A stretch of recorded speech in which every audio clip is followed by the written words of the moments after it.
Hi friends, this is Sarah from Crafting and Relaxing. I think we're gonna have a bit of a filming delay here. What do you think? Eliza Jane? Are you helping? Are you helping with the demonstration? I'm gonna need you to move.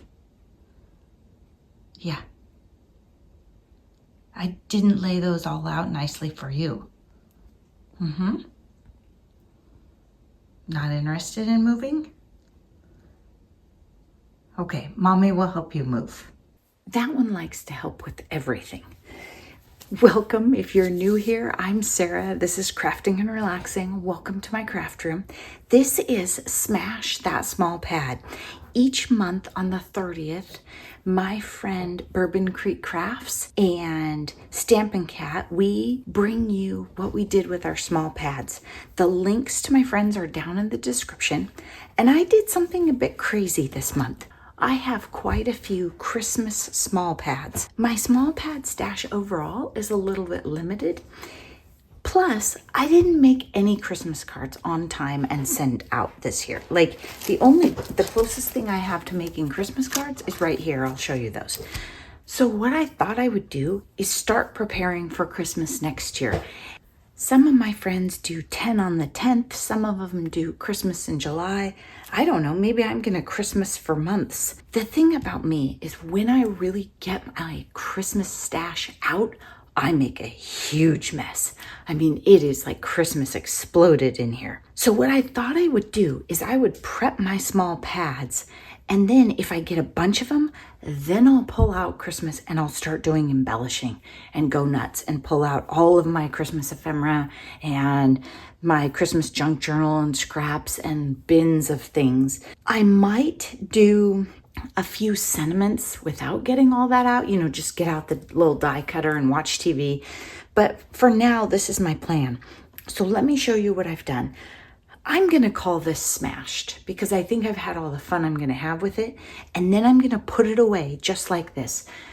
I thought about putting the December daily stuff in there and the journaling, all of the stuff that goes for journals and then all cards. But I think what I'm going to do is I'm going to keep it together because as I finalize these cards, I'm going to make more scraps and I'll want all that together so that I can embellish journals. And it kind of goes with my theme of like putting more effort into my covers in advance and just playing a little more and having more fun. I have stitched pockets. I don't know if you can tell for sure. My logic here was I'm not going to worry about embellishing and making sure the whole thing's inked the same or stamping on the back for now. I'm just, because I envision this might be a tip out. It could be just a pocket stitched here and then something right here and then this pocket and this pocket, but maybe it'll be a tip out. So I've stitched on it, I've inked the edges and I've prepped it. And I have this one and then I have another one right here. This one has the thumb cuts, this one's at an angle. They're not all the same, but I don't imagine them being in the same journals either. Like maybe one or two or something like that. And again, they could be tip outs. Some I sewed all the way around. Some I thought, no, maybe I don't want to do that. Some I used gray blue thread because I was too lazy to change it. I thought it was more gray, but it's fine. And some I switched to red. This one I had a little bit of an embellishment that was tucked inside the pad. This was, I saved it for you. Well, I meant to save it for you, but I don't know where it is. I used the front of the pad for one of these things. I can't remember which one. It would feel different than the rest. And so then I cut down the title of the pad and saved it for you. It was a brand that we know that does a lot of vintage stuff. Sorry guys, I don't know where the front of the pad went. That's what happens when you're just obsessed with junk journaling and use everything, right? So I have all these pockets and I'm going to set these. I'm going to just take them and put them safely away so that they don't get all bent up. Look, it had a little bit of, I had the joy and I had the fa la la la. There was the 6x6 pad and there were a couple of things of punch out embellishments. And so I had those too. Just like this one, I used the piece and I inked the edges, put it on a little red thing. And this is a die that my friend Andrea had, and she gave me a whole bunch of joy for my birthday. lots of different colors, so I used a green one there. Oh, this is what I made with this is a tag, and it is the cover to the pad. That's why I don't know where the rest of it is.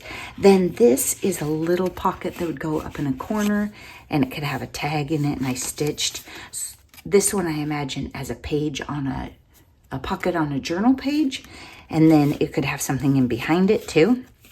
And if I think this is too tall when I go to put the journal together, I'll take this out, put something that's cuter right here, or I'll embellish right here, so it really makes more sense on the page. Then here we have a couple of like fold over items because the paper was just so cute. I wanted it. And then this one's a pocket right here, and it would go on a page, another fold over. And then a bunch of journaling cards. For example, when this one goes on a page, it might need a real fun striped rowdy one behind it. So these could mix and match.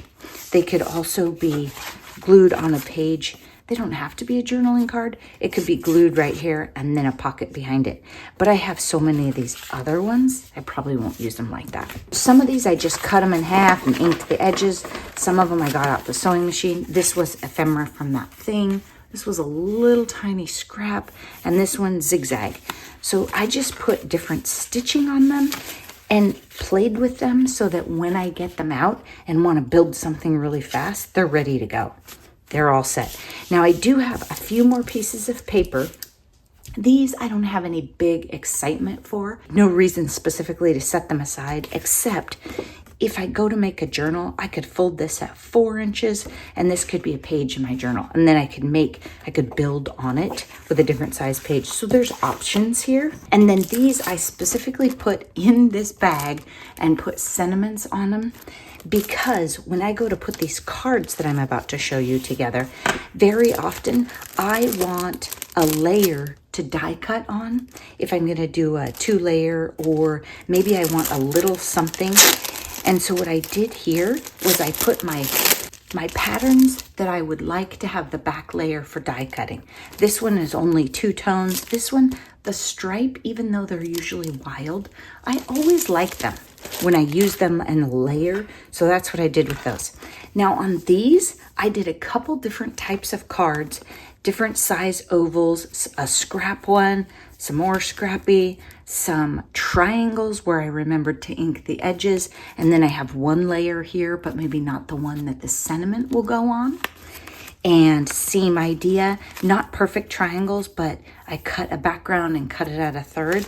And then I put them in these pockets to keep the fronts together. This was another little embellishment that I prepped that it came with. The warmth of Christmas brings us closest to each other. This is a new idea. I haven't done it before. Maybe next year I'm going to say this was the stupidest idea ever. I thought about putting these on card bases now, but the way they are, I could decide this is a vertical card, this is a horizontal. I could wrap washi around it before I put it onto its card base, and then my card bases won't get beat up.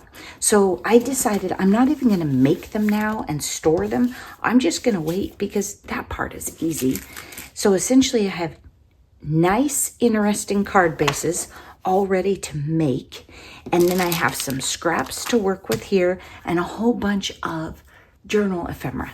I think it might not be a bad idea. I think I might be a little more proud of it if I had used these last 4 pieces of paper. But sometimes when I do that, I go, gosh, I wish I had a couple to mix and match or layer, or to make more pockets that are going a certain direction. Sometimes when you make in advance, you don't know exactly what you want. So I'm going to take this, I'm going to put it back in my stash, and it will be ready. And what I'll probably do is write myself a note on top of the iris case. Well, I don't even know if I have room to put this in a Christmas box. Maybe Christmas ready to go, or Christmas UFO as another little box. And it's not really an iris case shape anyway, so maybe I can find something that's more 6x6. Let me know what you think of this idea. Do you think I'm gonna like it? Do you think maybe you would actually get a Christmas card from me for 2026? It could happen. It might happen. I had a ton of fun playing with the ephemera, and so I think that's a good sign that I enjoyed smashing my 6x6, even though, I mean, it's not totally smashed, but it's seriously beat up and dented. So I think that's good. I will be back on the 7th with the Smash Our Stash. For February, it is loose sheets. So we pull out loose sheets. If I'm smart, I'll remember my specialty papers. I might forget. I don't have a plan yet for that. It could be mix and matching card making, could be pulling out some forgotten paper. I don't know what it is yet, but I'm sure that I'll have fun with it. In the meantime, I will try to roll out another video. I'm still getting some comments that are really helpful. Another video about the inks. I got a couple of great comments. Twyla said, what about stamping off and teaching you about layering images that way, because that's how we learned back in the day, Stampin' Up. I've gotten some other good comments. Thank you so much to those of you who purchased the printable. I really appreciate your support, and it's great to hear that you like it. Thanks so much, and I hope you're taking great care of yourselves. And those of you who are in a really cold storm, hang in there. Your friends in the Pacific Northwest are rooting for you. Bye-bye.